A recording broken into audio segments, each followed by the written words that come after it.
Olá, boa noite. Começa agora o Jornal da Justiça desta terça-feira, 26 de abril. Ações que questionam o indulto individual concedido ao deputado Daniel Silveira vão ser julgadas diretamente no plenário do Supremo Tribunal Federal. O deputado também vai ter que se manifestar sobre o descumprimento de medidas cautelares. Esse é um dos destaques da edição de hoje. Você vai ver também. Plenário do STF valida a norma do Rio Grande do Sul que dispensa plebiscito para privatizações. Ministro Dias Toffoli determina início imediato de negociações para o pagamento da dívida do Rio de Janeiro com a União. E ainda, seminário no Superior Tribunal de Justiça debate os 20 anos do Código Civil Brasileiro.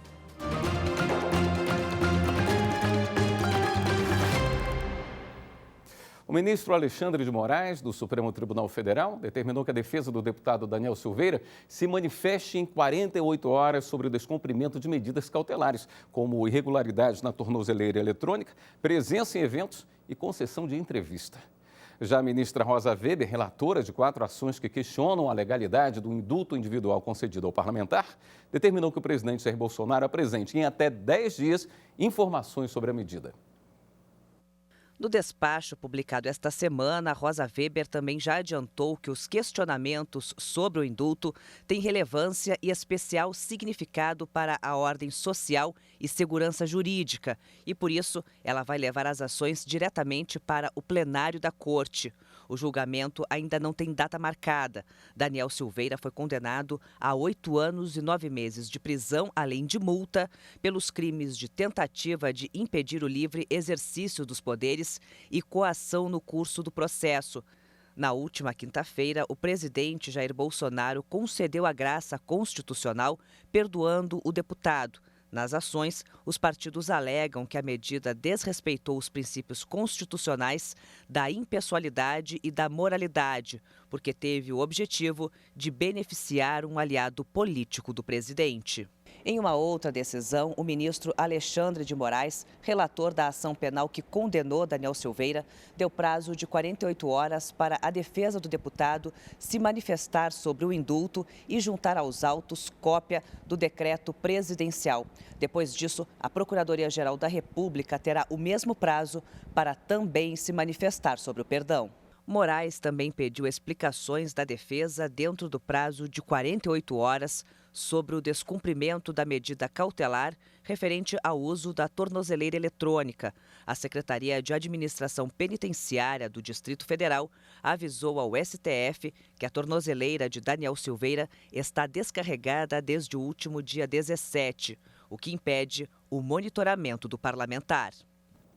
Ainda na decisão, o ministro Alexandre de Moraes apontou que, dentre os efeitos não alcançados do indulto, está a inelegibilidade por 8 anos decorrente de condenação criminal em decisão proferida por órgão judicial colegiado, prevista na lei da ficha limpa. O ministro também ressaltou que a ação penal contra o deputado Daniel Silveira prossegue normalmente enquanto não houver análise sobre a decretação da extinção da punibilidade pelo Poder Judiciário. E lembrou ainda que continua valendo a multa diária de R$15 mil em caso de descumprimento de qualquer das medidas cautelares decretadas judicialmente. Em julgamento virtual, o Supremo validou norma do Rio Grande do Sul que dispensa plebiscito para privatizações.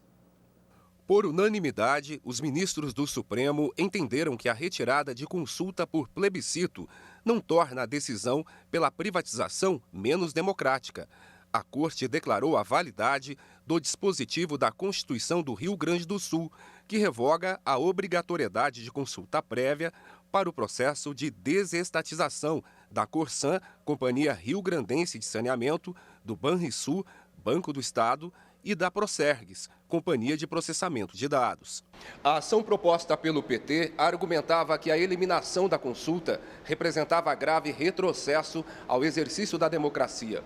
O partido questionava uma emenda à Constituição Gaúcha que eliminou a exigência do plebiscito como condição para a alienação das estatais.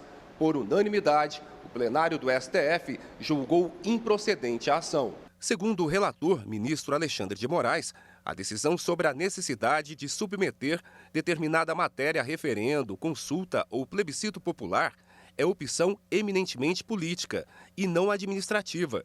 E a justificativa que fundamentou a proposta de emenda é clara, no sentido de que a privatização das empresas continua dependendo da iniciativa do Executivo Estadual.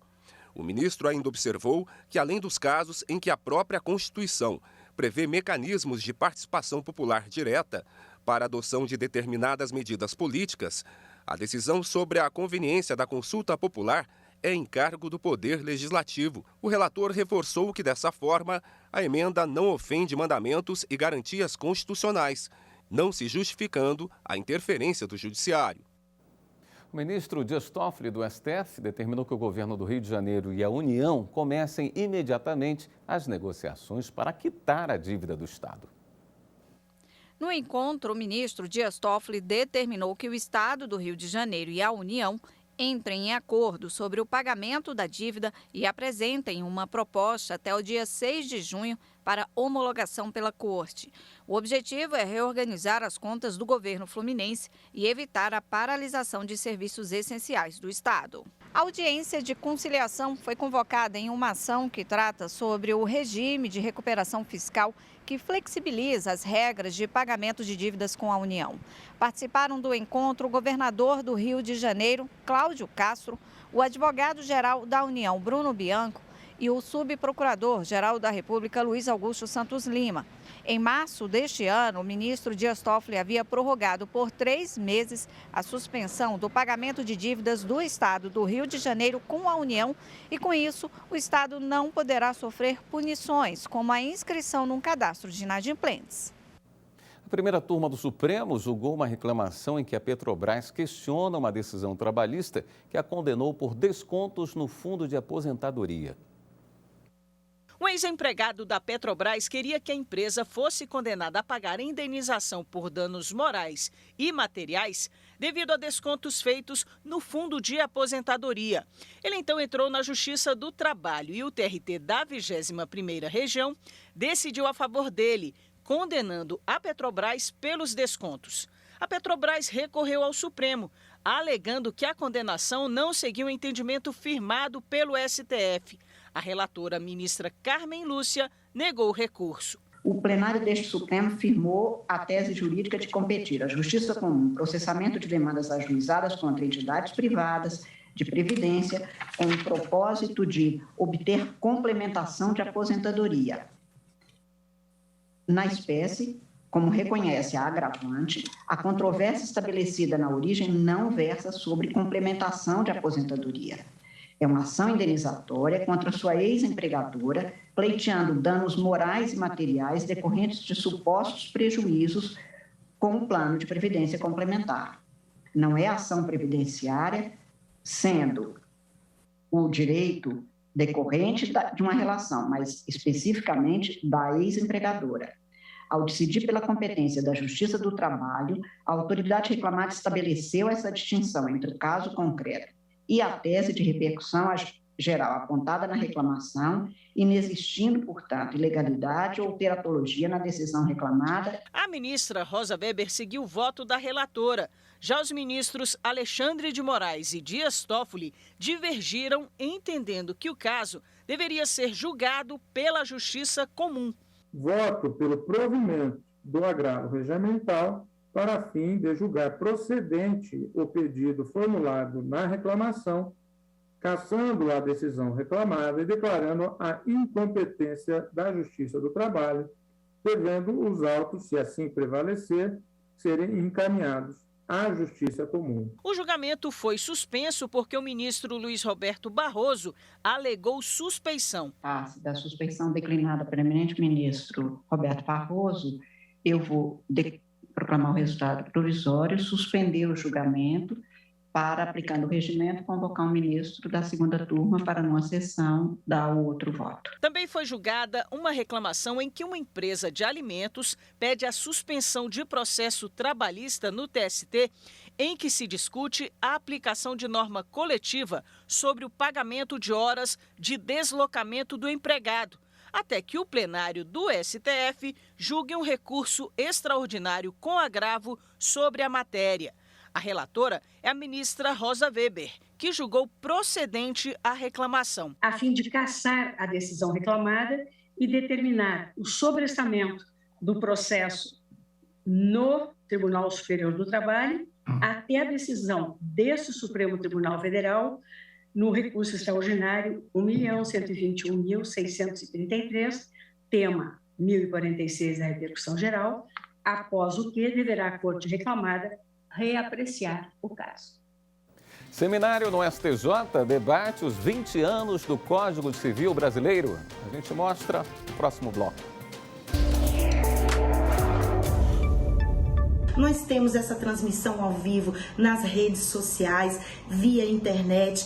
Antes disso, pessoal, a gente precisava abrir um compêndio de jurisprudência, nós precisávamos solicitar no setor de jurisprudência do tribunal o acesso aos votos, às decisões.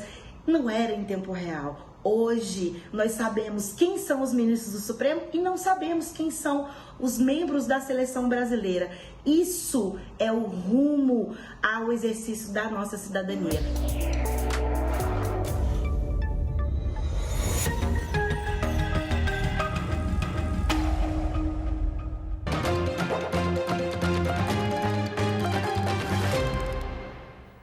Começaram hoje as inscrições para a audiência pública Desigualdade Racial e Sistema Eleitoral, promovida pelo TSE.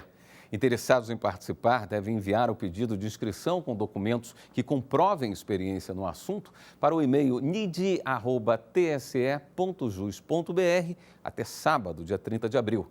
A ideia é reunir informações sobre o tema com o objetivo de fortalecer a legislação e as políticas públicas no processo eleitoral.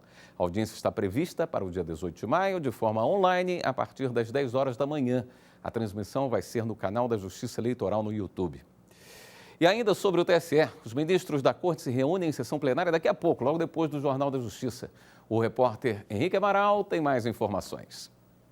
Na sessão de logo mais, os ministros devem julgar a prestação de contas anuais referente ao ano de 2016 do Partido da Social Democracia Brasileira, o PSDB. O relatório financeiro é uma espécie de imposto de renda dos partidos, onde eles prestam contas do dinheiro público recebido pelo fundo partidário. O ministro Benedito Gonçalves é o relator da prestação do PSDB. A sessão plenária do TSE começa daqui a pouco, às 7 horas da noite. Um seminário realizado no Superior Tribunal de Justiça marca os 20 anos do Código Civil Brasileiro. Promovido pelo Instituto de Estudos Jurídicos Aplicados, o evento debateu a aplicação do Código e a importância da jurisprudência do Tribunal da Cidadania. Promovido pelo Instituto de Estudos Jurídicos Aplicados e com apoio e sediado no STJ, o evento busca promover o debate sobre a aplicação do Código Civil nas últimas 2 décadas e a importância da jurisprudência do Tribunal da Cidadania a respeito de seus dispositivos. O presidente do STJ, ministro Humberto Martins, participou do seminário e destacou o trabalho do tribunal na aplicação do instrumento que normatiza as relações privadas no âmbito do direito. O Código Civil é a relação privada, a relação entre as pessoas e o judiciário. Quando se busca a defesa de seus interesses, buscam os tribunais superiores, busca a justiça brasileira e o Código Civil serve para resolver esses litígios privados e restabelecer a paz, ou seja, 20 anos de atividade do Código Civil em razão da vida civil do Brasil. Os painéis de debate trataram do direito das famílias, contratual, responsabilidade civil, o parlamento e o direito civil e ainda o uso de novas tecnologias na aplicação do direito. O coordenador científico do evento, ministro Luiz Felipe Salomão, destacou na abertura a importância da abrangência dos temas abordados. Esse evento que nós fizemos hoje começa a debater diversos temas que são relevantes. Família, contratos, novas tecnologias, responsabilidade civil. Nós temos aí uma gama de temas que começamos a discutir. Vamos passar pelas jornadas de direito civil no mês que vem e vamos continuar marcando essa data, porque 20 anos de um grande diploma que vem sendo construído no dia a dia pelo STJ. O evento abordou ainda os avanços jurisprudenciais do Superior Tribunal de Justiça, com a participação de ministros da Corte, juristas, representantes do Poder Legislativo e operadores do direito. Temos um trabalho permanente de aperfeiçoamento das leis, principalmente as que regem as nossas demandas civis, né? Mas a Câmara e o Senado sempre têm tido muito cuidado na reforma desse código, que foi feito na época com muito esmero. O nosso respeito pelo Parlamento brasileiro, ao Poder Judiciário, ao Superior Tribunal de Justiça, cuja criação foi concebida para pacificar a jurisprudência do país, para conferir a aplicação da lei federal e que, assim como aconteceu com o Código Civil, com o Código de Processo Civil, que possamos evoluir também em outros códigos. As discussões durante o evento demonstram a importância da constante observação à aplicação de dispositivos legais para que estejam sempre em consonância com a Constituição Federal e garantam a manutenção dos direitos da sociedade. O Código Civil está presente no dia a dia do brasileiro, desde o momento em que ele acorda com as suas relações privadas, com seus vizinhos, com a sua comunidade, até junto aos seus locais de trabalho. É um código vivo, com normas abertas que permitiram que o STJ, a todo momento, fizesse uma interpretação mais adequada às dinâmicas sociais. Desde 2002, o STJ tem unificado o entendimento a respeito do direito civil nacional. Muitos institutos clássicos do direito privado foram ressignificados e o STJ teve um papel imensurável por meio da organização das jornadas de direito civil. Assim, ao promover a integração com os valores da Constituição Federal, o Código Civil avançou na ampliação dos direitos da boa-fé, da dignidade da pessoa humana e da solidariedade social, princípios basilares do novo ordenamento jurídico. Nós temos um código que é vivo, que evolui a cada dia, principalmente com a contribuição da jurisprudência, especialmente com a contribuição da jurisprudência aqui do STJ, que é o órgão responsável por unificar a nossa jurisprudência infraconstitucional. Então é uma legislação viva que está sempre evoluindo, sempre andando para frente, acompanhando a sociedade, acompanhando as mudanças da sociedade, e isso é muito importante. A íntegra do evento está disponível no canal do STJ no YouTube. A seguir, TST relança e amplia o programa Adolescente e Jovem Aprendiz. Voltamos já já. Nossa população é uma população extremamente carente e sedenta por justiça. E nesse aspecto, é absolutamente importante que nós tenhamos veículos que possam ajudar a aproximar o poder judiciário da população, a desmistificar a falsa ideia de que o judiciário está encastelado longe do povo. E para isso é preciso se deixar conhecer. Então, a TV Justiça, em grande medida, cumpre esse papel que é primordial, o papel de democratizar o conhecimento, de democratizar o acesso à atuação do judiciário e, assim, fortalecendo a cidadania.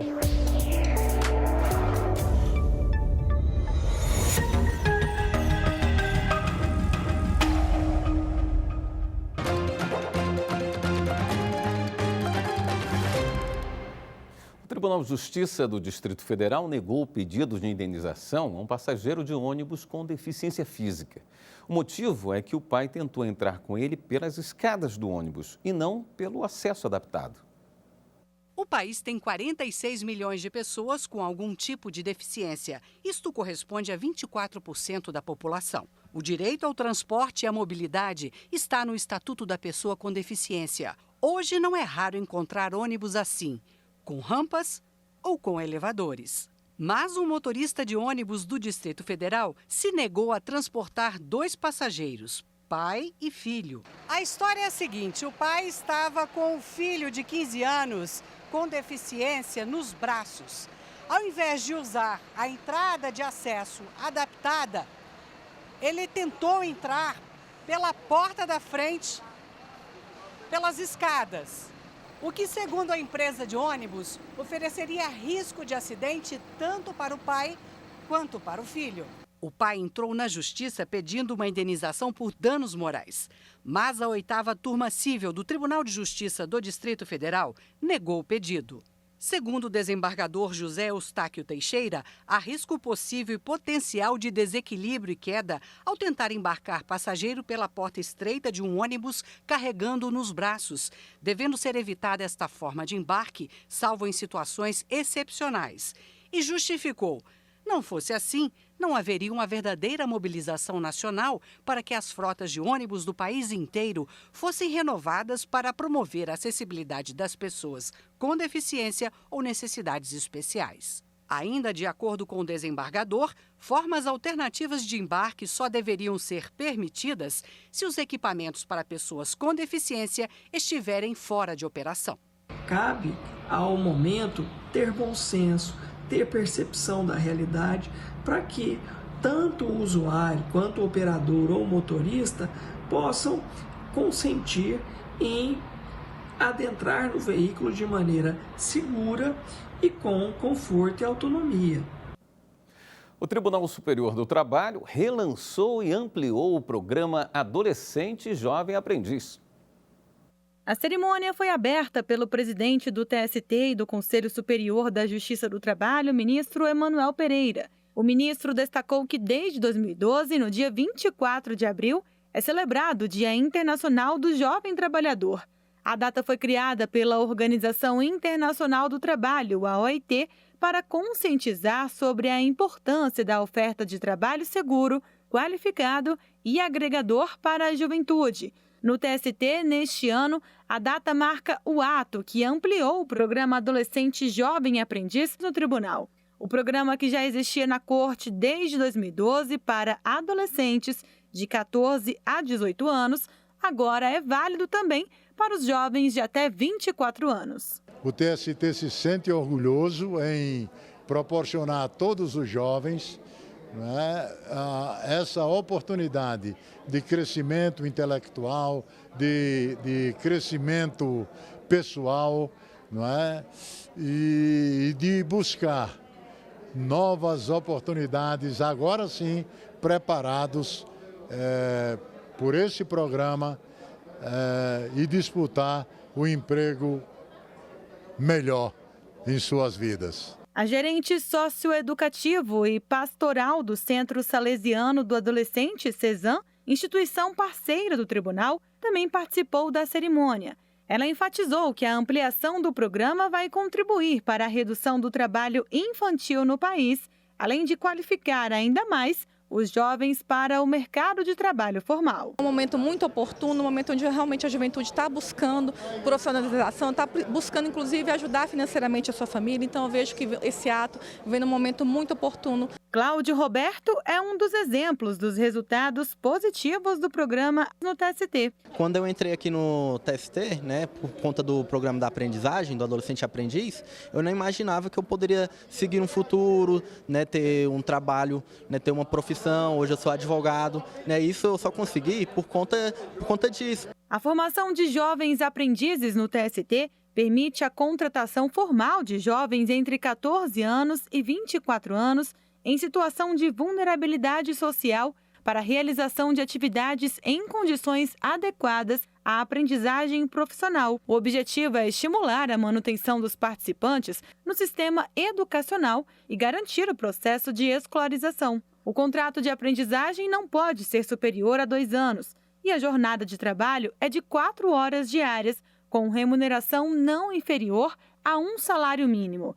Eles também têm direito a 13º salário, FGTS, entre outros benefícios. Uma vez por semana, há palestras no próprio CESAM sobre temas variados, como educação financeira e liderança juvenil. Segundo o ato, pelo menos 70% das vagas devem ser destinadas a estudantes com renda familiar per capita de até 2 salários mínimos. O ato também prevê a destinação de 10% das vagas para pessoas negras, 10% para jovens que cumpriram ou estejam cumprindo medidas socioeducativas e 5% a adolescentes com deficiência. O que se faz aqui não é generosidade, não é caridade. O que se faz aqui é política pública. Esses adolescentes têm o direito de encontrar no aparato público meios para o desenvolvimento pleno de suas potencialidades. O Jornal da Justiça fica por aqui. Uma boa noite para você, até amanhã.